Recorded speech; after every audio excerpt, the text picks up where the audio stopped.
Welcome back on this channel today, as we are going to discuss the importance of a stockmanship on his poultry. So if it's your first time to subscribe or to be on this channel, please type Usena Solutions and then you click the subscription button, and then don't forget to ring the notification bell. So thank you for subscribing and thank you for following us. Let me start to tell you what is Usena Solutions. Usena Solutions it's an abbreviation for Unique Sustainable Ethics in Agricultural Solutions. So we as Usena Solutions, we provide unique and sustainable solutions to farmers and aspiring farmers. I can see we have a lot of aspiring farmers here. I was talking to one of my guys who is in the class, Mr. Mudakurase, and he needs to start a poultry project. So I said, okay, you really need to attend this lesson, and I'm happy he is part of this class. And you know, farming is to know where is the money, because if we talk about keeping chickens, if we talk about all these things, it's actually doesn't help anyone, because by the end of the day we really need to know where is the money, where am I seeing the money, because everything is about money. After, if we do this without seeing the budgets, without seeing the essence or the sense of how best can I make money in poultry or in roadrunner farming, it's actually makes this training um, something that is of no use. So basically we will discuss on where is the money as part of our class. I believe, like number one, I was talking about a scale.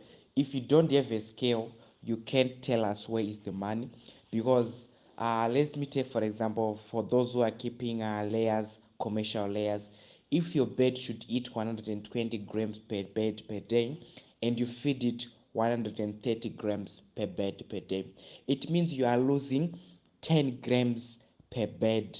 That is a kg if you have 100 birds. So it means in a month or in 2 months you lose above 50 kgs.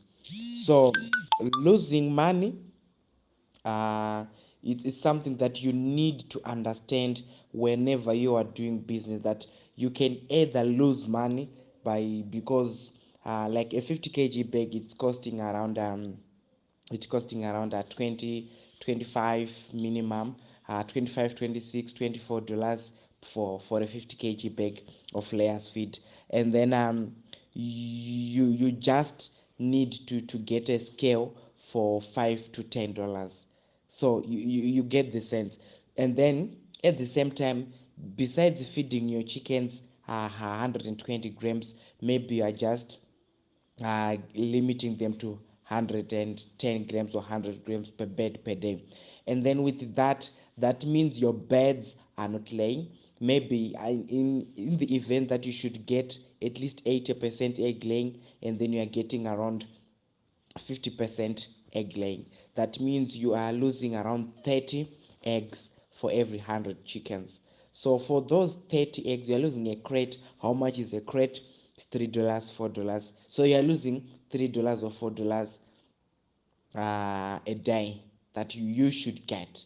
So with that, it means you only need a scale. So where is the money? The money is within what you are doing, the exact things. There are some things that we don't need to skip. So with Usena Solutions, we help you to attain such kind of things. We help you to maximize your profits.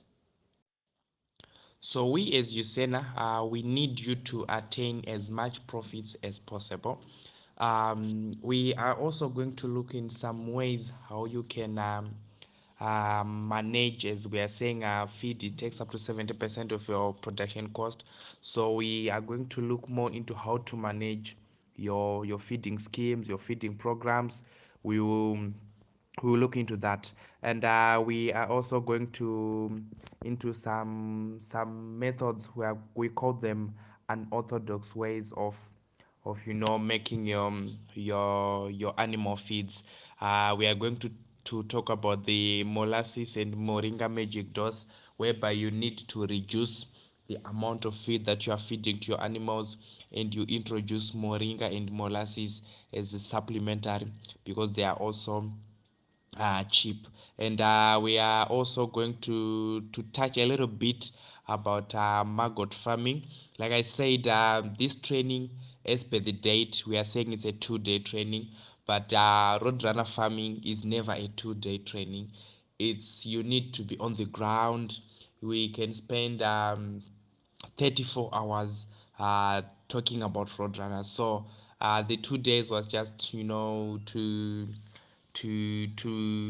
say yes, it's a 2-day, but we are going to take you through the journey of roadrunner farming. So apart from roadrunner farming, we are also into vermiculture, which is the making of your own fertilizer, your own organic fertilizer. Like one of our mothers there was saying, we trained some people in here on vermiculture, whereby some have already started making their own fertilizer. We also do into maggot farming, which we are going to touch a little bit about maggot farming in as we go, maybe later next week. And we are also going to talk about we also do road rabbit farming, road ethno veterinary, where we are going to touch one or two things in ethno veterinary on the herbs that you can use to treat your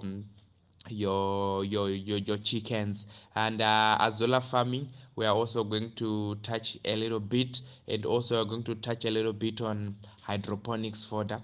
These are just of some of the things that we can do to add spices to our roadrunner farming, or they can also help to reduce our cost in terms of medication, in terms of feed, and the stuff that you can put there. A lot of things that you can do.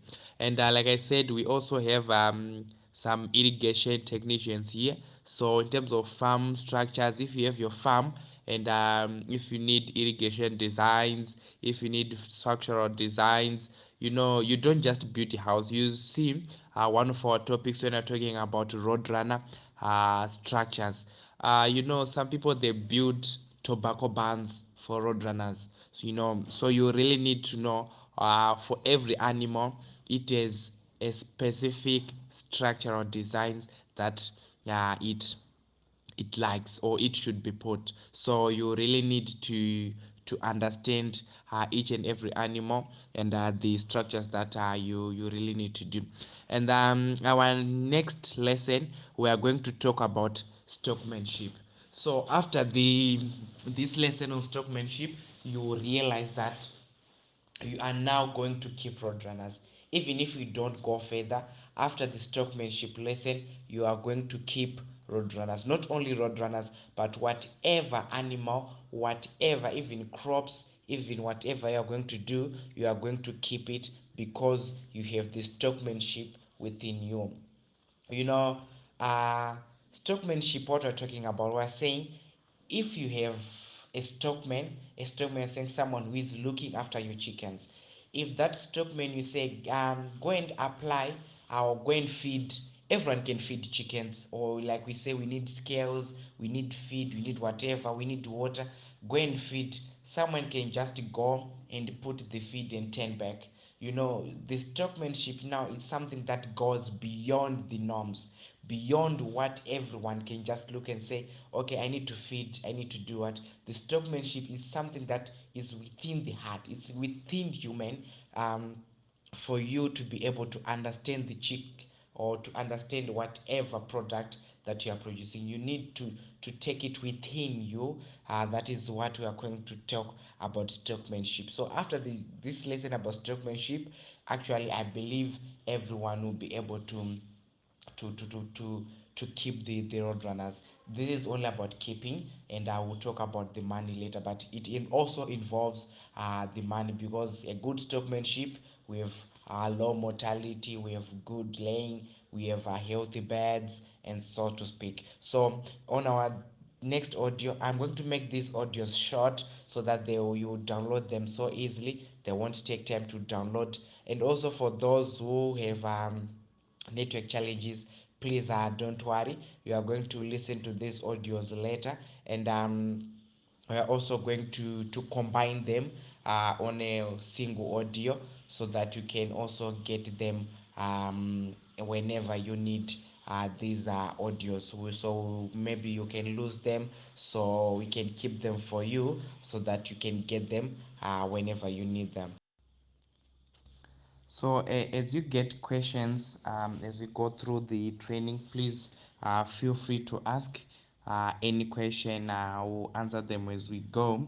Don't wait for to ask later, because you might probably forget what you needed to ask. So specifically, if you just need to ask something, straight it, hit it, and then you can ask.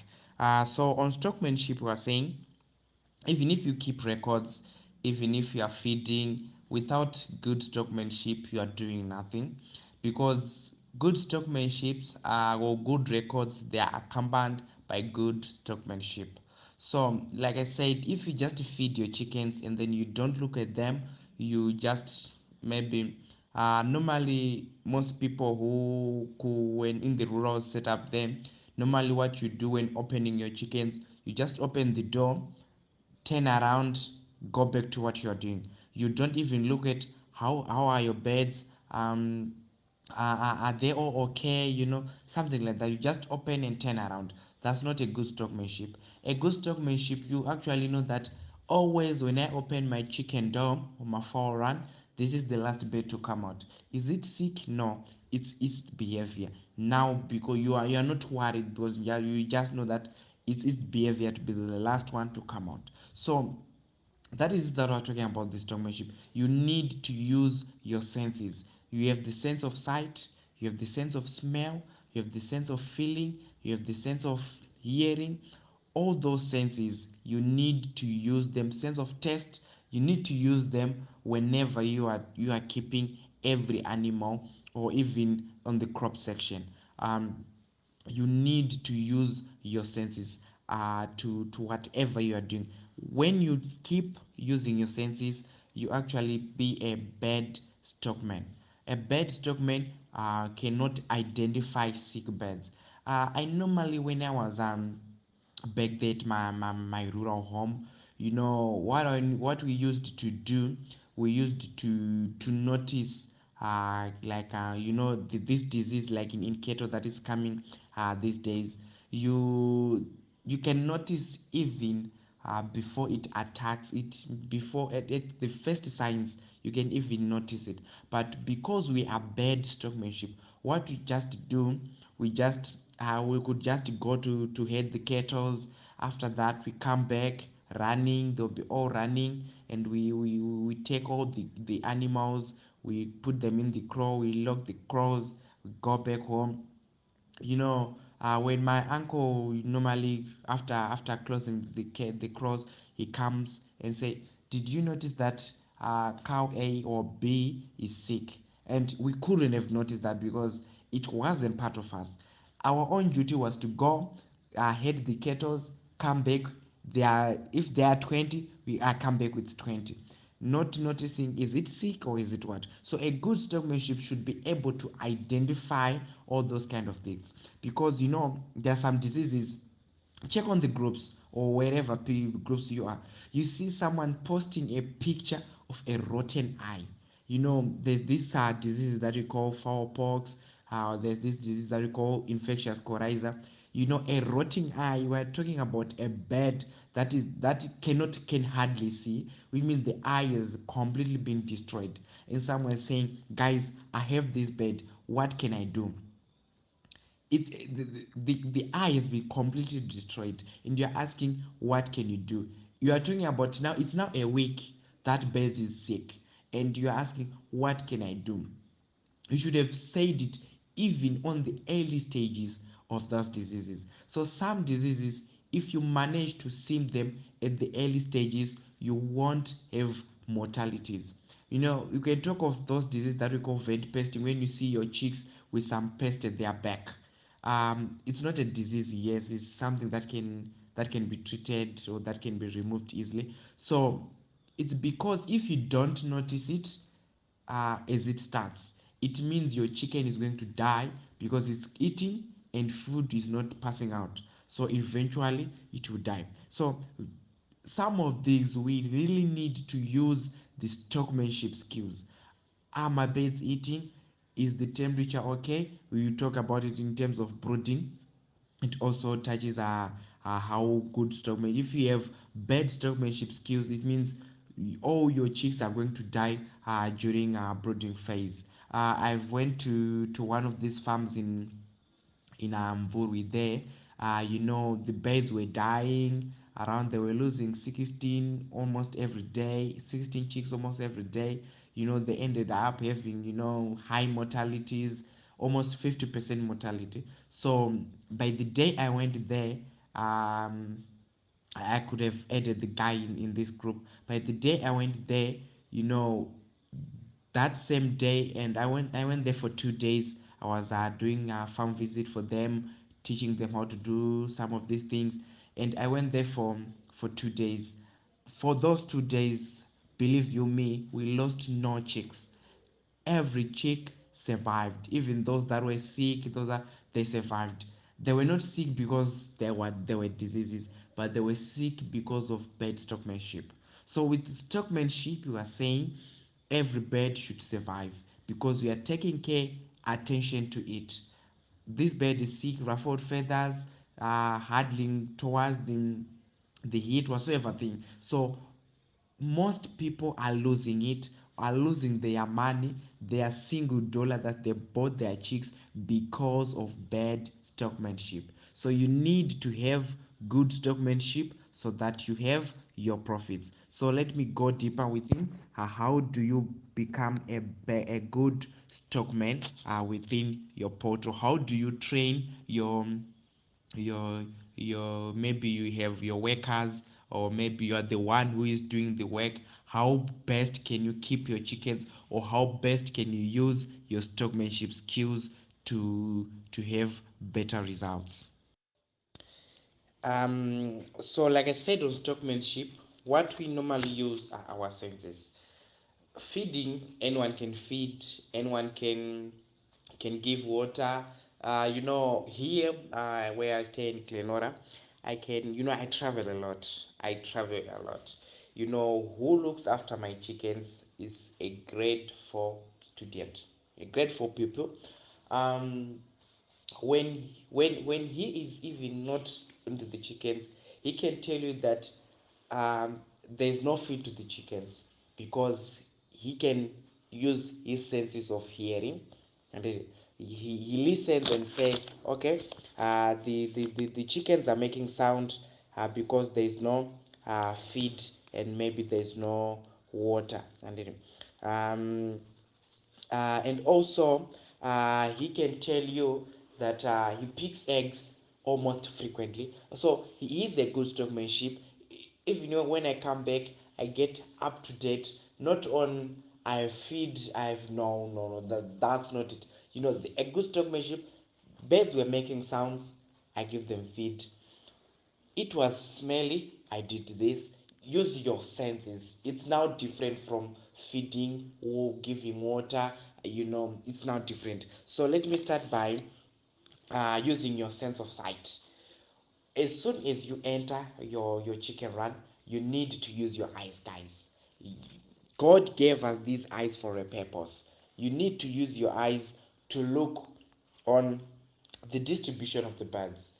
Normally when these birds, they are chicks, you really need to look on how these birds are distributed within the brooder. We call it a brooder, where you keep your birds. How your birds are being distributed, are they evenly distributed, are they on one corner, you actually tend to say, no, my birds, they like to to, because you are looking, they like to lay on this corner.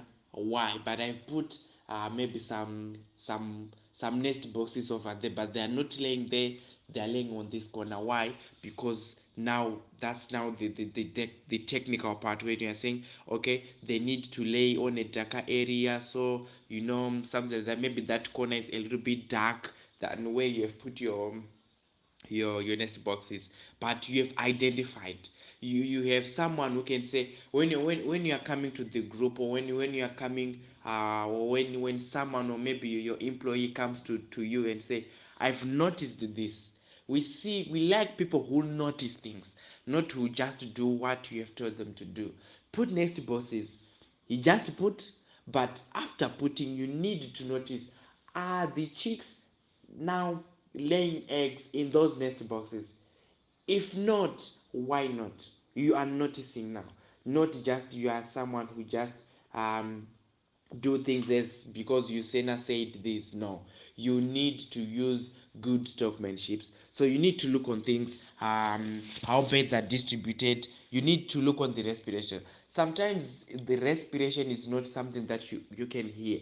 You can even look, your beds are painting, you can even see them opening their mouth, then you say, okay, it's hot, and then you take actions. So even if hot, it doesn't mean you need to put water, but maybe it's being hot because of the environment. The windows are closed, the curtains are closed, maybe whatever is closed. So maybe you have plenty of water, maybe it's they are painting because water is finished. So you now need, because you have identified the problem, you have identified something, you have seen something, and then now you say, so what is the problem? And then you can identify the problem, and then you can even look on the cannibalism. You can say, oh, the birds are picking on each other, and then now you, because you have seen something, so you really need to use your eyes to see the behavior of your chickens.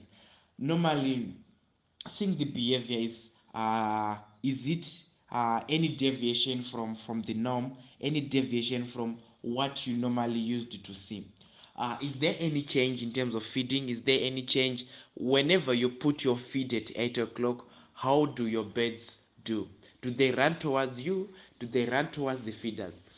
When now you see no running, no movement within the, when you are coming to feed them, then now it's change of behavior. So you need to see any change of behavior. Is it because of growth? Is it because of maturity? Is it because of whatever thing? You need to look at those things, not just to go inside you feed.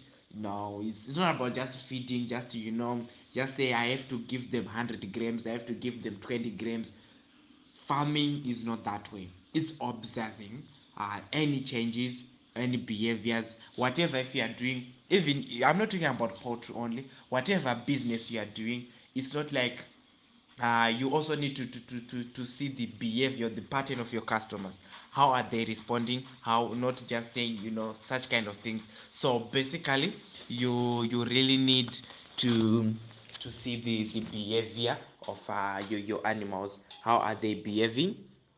In terms of any change, you need to notice those changes, because if it is a disease, some diseases, like I said, you can treat them so easily because you have managed to notice them so easily. And you need also to look on the litter. Sometimes when you visit some farms, guys, believe you me, you see dirty litter. By dirty litter, I mean, just looking at it, it's not good.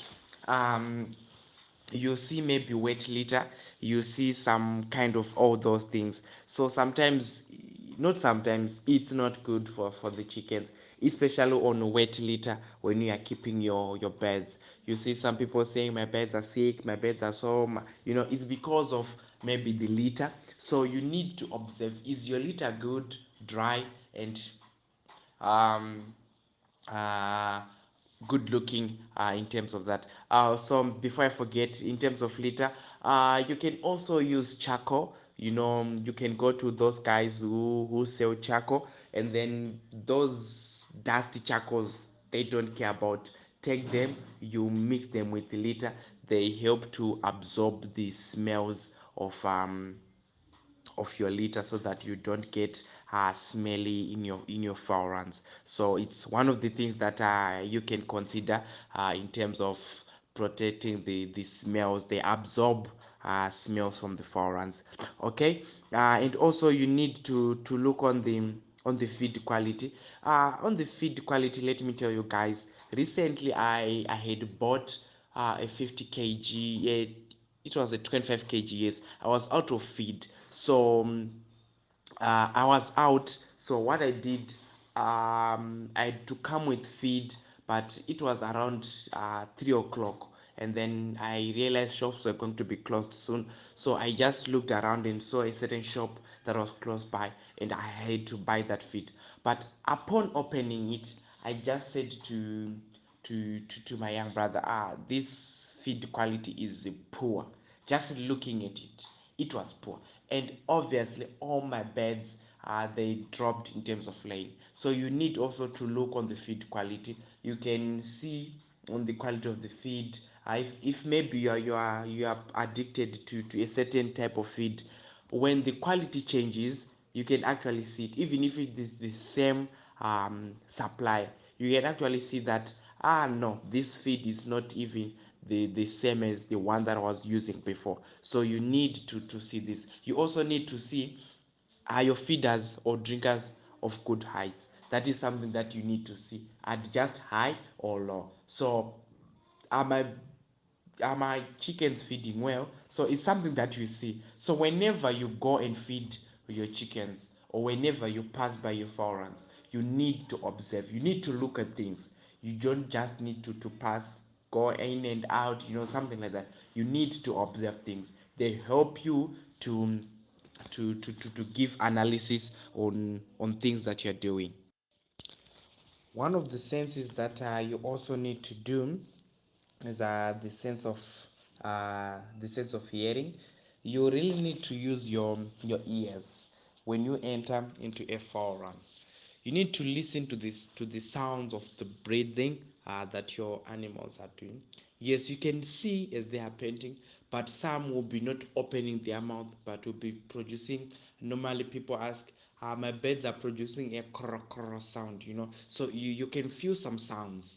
Those ones you can just tell, oh, my birds are making some sounds. So God, like I said, God gave us these senses for a purpose. So the birds won't say, guys, I'm sneezing, guys, I'm no. They actually we need to use our senses to talk to our birds, because we actually need to talk to them using our senses. And also you can listen to, if you are using some automated maybe augers or maybe whatsoever, something that is automated, you can listen to the sounds maybe of the augers when they are feeding, maybe to the sounds of the machines that are available. Are there any changes in sounds when maybe we are commercializing to greater heights? You actually need to maybe to listen to those sounds. And then maybe if we're using fans, are there no sounds on our fans and the what? So it depends on the system that we are using to our poultry houses. And also, like I said, birds do communicate. We need to notice. No, my birds, they are now starting to lay. You can listen to the sounds before even they start laying. You can listen to the sounds. They can tell you we're about to lay. You can if I'm inside, I'm not outside, I'm in my room, I can tell you that there is a hen that is probably looking for somewhere to lay its egg, and there's a hen that has just dropped its egg. Because you know your birds, you know your chickens, you listen to sounds, because use your senses. So when using your senses, you can just tell, no, I think my cock today is sick, because you haven't had it, because you listen to sounds. So listening to sounds is one of those good things a good stockmanship should do. And then you also need to use your sense to feel. When using your sense to feel, we are saying you can feel the air not only by hand. When you get into your forerun, you can feel that inside here it's hot. So it's like because you've felt it maybe on your face or whatever, you can feel that inside here it's hot, it's cold, or it's windy. Maybe there's certain angle that is blowing some air. So you can actually feel those kind of things. You can feel the air, you can feel whatever, and you can also feel the feed for your animals. Maybe because maybe it had gone wet, and then you can feel it using your hands before feeding to them as moldy feed. Because you also need to, when looking, you also need to look on the quality of feed. Is it moldy? Is it what? We already talked about it. And on feeling, you also need to feel it. Is it not wet? Is it not, all those kind of things? Are there no some crumbs? Maybe it's they are mesh, but if you can see some crumbs or some clothes, maybe because it had gone wet or whatever. So you need to feel on your feet. You also need to feel on the bedding. Like we talked about bedding, that you can you need to see that is it not wet. But sometimes you see and you need to go further and feel it. Is it not wet? How wet is it? Soggy, a little bit damp, so that you know what to do. Do you need to remove the whole whatever, or do you need to to change the bedding? So basically, we'll talk about the bedding itself, but mainly we'll focus on the water management, because water management is the one that makes our bedding get wet so quickly. If you manage your water very well, you won't get those challenges of what we call wet bedding and the stuff, because you can keep your broilers for the rest of your 6 months, not 6 months, 6 weeks without removing waste. Imagine someone keeping 20,000 broilers. Do you think that person is going to remove the 20,000 capacity forehand and replace everything? That is not possible. So what do? They just manage their water perfectly. And also you need to use your sense of smells, guys. As you enter some foul runs, you get a choking smell. It's not good. You get some smells that are not good. You wouldn't like them. Believe you me, you you wouldn't like them. You wouldn't like those smells. They are very sharp smells, especially the ammonia smell. So sometimes when you visit some farms, you saw some of the beds, they have some, you call them what, watery eyes. And sometimes it's hard for us guys to actually diagnose which disease is it, because you have watery eyes, you have coryza there, you have IB. So sometimes it can be a challenging to notify which disease is it, because even ammonia can cause those watery eyes within your beds. I'm talking about beds, every bed. It can cause those watery eyes. So you need to really manage your ammonia. Like I said, you can put charcoal powder within your forans. It helps to absorb this ammonia thing, because ammonia is really a challenge. If you are keeping your rabbits and you keep your floors warm, it comes ammonia, you can actually have mortalities due to mange and the stuff. So you really need to take care of your ammonia. You also need to open your curtains during the night. I always tell people, like, when building a poultry house, it's not a barn. So you really need to have curtains. So when closing your curtains, you really need to leave at least 10 centimeters, at least. So it's 10 to 20 centimeters from the top, so the space that most of ammonia will escape during the night. So you really need to leave those space for such smells. And also in terms of taste, you can test your feed. When you are used to these feeds, you can actually, even if you are given the feed to test it, you can just tell that this is starter, this is broiler feed, or this is roadrunner feed, simply by testing it. So you can even go further by testing your feeds. You can also, like these companies, they also do mistakes, so you can even test and say, notice that there's too much salt within your feeds, or maybe there's little salt, because you've been testing it for quite some time, so you can notice how that feed do taste like. So if there is any change in your feed, you can actually notice that, oh, this bag is too much salt, and then you can actually maybe return it to the supplier for further testing and the stuff. So because they are also humans and also machines, they do make mistakes, so you can actually do that as part of your good stockmanship. So a good stockmanship, we're talking about good management of your animals, of your crops. Use your senses. When you use your senses, you're actually going to have healthy chickens. So after this, just looking at your feeds, have they eaten, are they full, are they what, paying attention to them. You don't need a book, or you don't need Usena to tell you that your chicks are hungry. You don't need anyone to tell you that your chicks, they do need water, or they are sick. You don't need anyone to do this. But just good stockmanship, it helps you to attain everything good.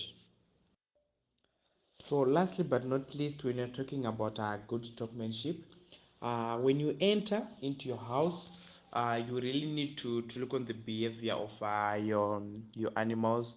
When walking, they should open a road for you, and then they close at the back.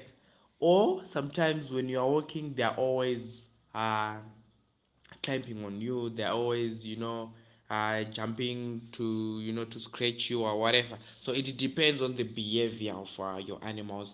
What do they normally do? So when that, the first thing that you need to look on your birds is their eyes. Eyes are one of the things that you need to look at. So basically the eyes, they should be clear, no discharge on the eyes, no watery things. They should be bright and clear. That's one thing you need to notice on the eye. So when even at a distance, you can see that those eyes, they are watery. So in terms of coryza, everyone in this class, I don't need to to see anyone in this class asking a question that my eyes, or asking a disease at its um bad state. You need to see diseases at an early stage. So I think we are all going to do away with that. Like maybe you have a garden and you send a picture of aphids that have completely destroyed your garden. No, you need to see those aphids at the start. Guys, I'm seeing some aphids. What can I do? Do they harm my beds? Guys, I'm seeing some insects on my beds. Do they harm them? That's just starting. Not to send a picture of, a chicken that is no blood, skinny, and you are saying, I'm seeing, I don't know, my beds are skinny, my beds are not eating. Yes, it's because they have to get to a bad extent. So you can do that. So yes, you need to look on the eyes. You also need to look on the skin. Is the skin, are there scratches? If there are scratches, you can now say, is it because of cannibalism, or is it because my foreign is some wires, and my beds are getting scratched, or where they are going out there, they are getting scratched with something. So you need to notice that. And you also need to look on the breast, mainly on the broilers, because they sleep on their breast, and bed breasts, you actually get low prices on the market. So you look on that. Look also on the feathers. Feathers, I cannot say they are smooth, because there are also some, like animals that have, just ruffled feathers. Maybe you can take, for example, to cows. We have that cow that we call the limousine. You can just think it's sick, but it's actually their feathers. We have in birds, we have that we call the frizzle. It is just like, the feathers are just funny.